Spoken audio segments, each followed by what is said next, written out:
একসময় টানা প্রায় 18 বছর বাংলাদেশের ক্ষমতায় ছিলেন শেখ হাসিনা, কিন্তু 2024 সালের জুলাই আগস্টের গণ আন্দোলনের পর তার সরকারের পতন ঘটে এবং তিনি দেশ ছেড়ে ভারতে পালিয়ে যান। সম্প্রতি তিনি আবারও দেশে ফেরার ঘোষণা দিয়েছেন, কিন্তু প্রশ্ন হলো তিনি কি সত্যি বাংলাদেশে ফিরতে পারবেন?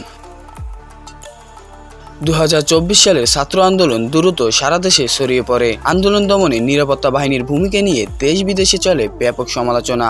জাতিসংঘের মানবাধিকার দপ্তরে তদন্তে বলা হয়েছে, জুলাই আগস্ট 2024-এ সহিংসতায় প্রায় 1400 জন নিহত হন। প্রতিবেদনে সাবেক সরকারের নিরাপত্তা বাহিনীর বিরুদ্ধে গুরুতর মানবাধিকার লঙ্ঘন এবং মানবতা বিরোধী অপরাধের অভিযোগের কথাও উল্লেখ রয়েছে। তবে এসব বিষয়ে বিচারিক প্রক্রিয়াও চলছে। সরকার পতনের পর শেখ হাসিনা ভারতে চলে যান এবং সেখান থেকেই রাজনৈতিক বক্তৃতা দিয়ে আসছেন। বাংলাদেশের বিভিন্ন আদালতে তার বিরুদ্ধে একাধিক মামলা রয়েছে। এসব মামলার মধ্যে কয়েকটিতে গুরুতর অভিযোগ রয়েছে, যেগুলোরও বিচারিক প্রক্রিয়া চলছে।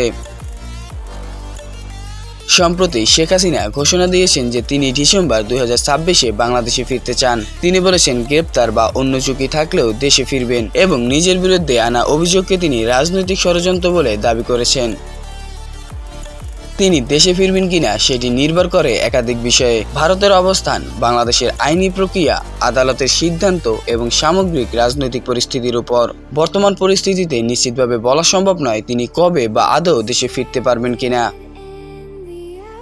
বাংলাদেশের সাম্প্রতিক ইতিহাসে শেখ হাসিনা সবচেয়ে আলোচিত ও বিতর্কিত রাজনৈতিক ব্যক্তিত্বের একজন। 2024 সালের ঘটনাবলী দেশের রাজনীতিতে বড় পরিবর্তন এনে দিয়েছে। এখন সবার নজর এক প্রশ্নে: শেখ হাসিনা কি আবারও দেশে ফিরবেন, নাকি তার রাজনৈতিক অধ্যায় নির্বাসনেই শেষ হবে?